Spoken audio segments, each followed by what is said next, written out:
vocês, enquanto professores e educadores, podem trazer tanto para o aluno quanto para os pais?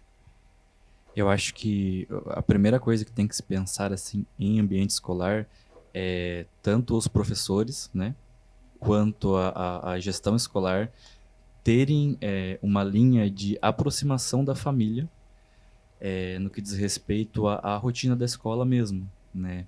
Eu sinto muita falta do aspecto familiar dentro da escola. Isso na prática não É existe. muito complicado.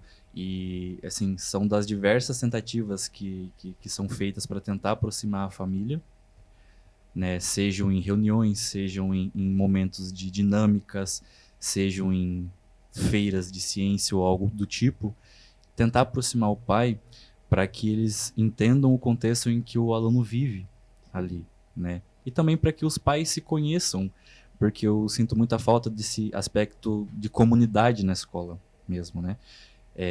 Eu acredito que é um combate que tem que ser feito em duas frentes, no aspecto individual, que é com o aluno ali, né, num diálogo só com ele, né, com um profissional específico da área, mas também no que diz respeito à frente coletiva, de você tentar transformar o ambiente escolar em uma comunidade de fato. Uhum. Porque eu acredito que é um problema que não tem como ser combatido senão de forma coletiva, né? Quando eu digo combater, assim, conscientizar e formar as pessoas da Sim. importância disso.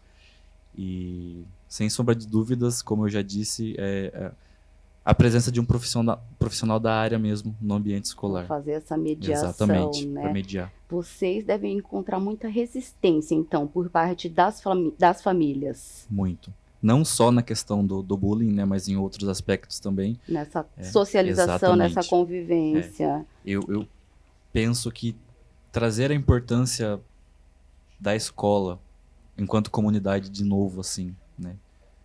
Sinto falta disso. Isso faz toda a diferença, Toda. né? E Carla, falando, já que a gente pegou o gancho da família, né?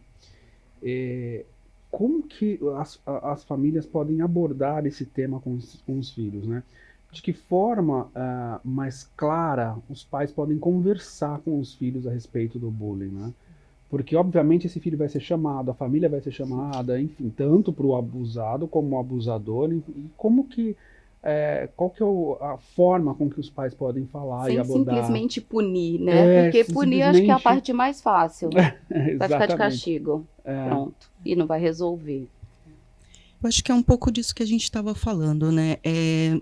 A geração de pais que a gente tem, né, são pessoas que nasceram antes dos anos 90, né? Então a gente tem o ECA, o Estatuto da Criança e do Adolescente, que vem depois, né, da Constituição, depois de tudo isso. Então são pessoas, né, nós somos criados com essa, como vocês comentaram, né, com essa mentalidade do tem que revidar, né, vai lá, dá porrada também. Mas quando a gente se torna educador e quando a gente se torna família, pai e mãe, né, quando a gente escolhe, né, esse papel, a gente também tem que pensar qual é o nosso projeto de sociedade, né? Eu quero criar uma criança para que ela também entre nessa sociedade violenta, com esse mesmo instrumental para poder viver essa vida, porque às vezes os pais, eles criam a criança assim porque eles têm essa noção de que o mundo é difícil mesmo, né? Você não pode, se você for fraco assim, você não vai aguentar. Eu também sofro no meu trabalho e você não me vê reclamando, sabe? Então a gente tem essa consciência de que o mundo é ruim e a gente que tem que criar essa casca, assim, sabe? E isso é muito complicado, porque a gente só reproduz essa sociedade que continua difícil, né? Então, quando a gente fala de ter um diálogo aberto com os filhos, muitos, como o professor estava comentando, né? Muitos chegam pra gente falando, eu não consigo falar em casa, porque se eu falar, é isso que eu vou ouvir, né? Então, eles procuram a ajuda profissional porque sabem que não é esse o discurso que eles vão ouvir, né? Que vai ter um acolhimento, que vai ter né, todo esse... para compreender melhor essa situação. Então, quando a gente está nessa situação de pai, mãe, de familiar mesmo, né?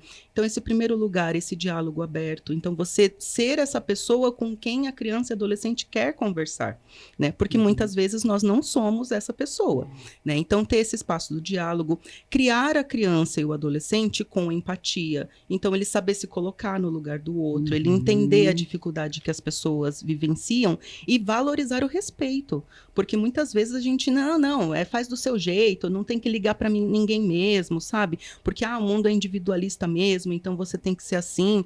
Não, vamos criar valorizando a empatia, valorizando o respeito, né? Ter esse espaço para o diálogo, você criar com segurança, com uma boa autoestima.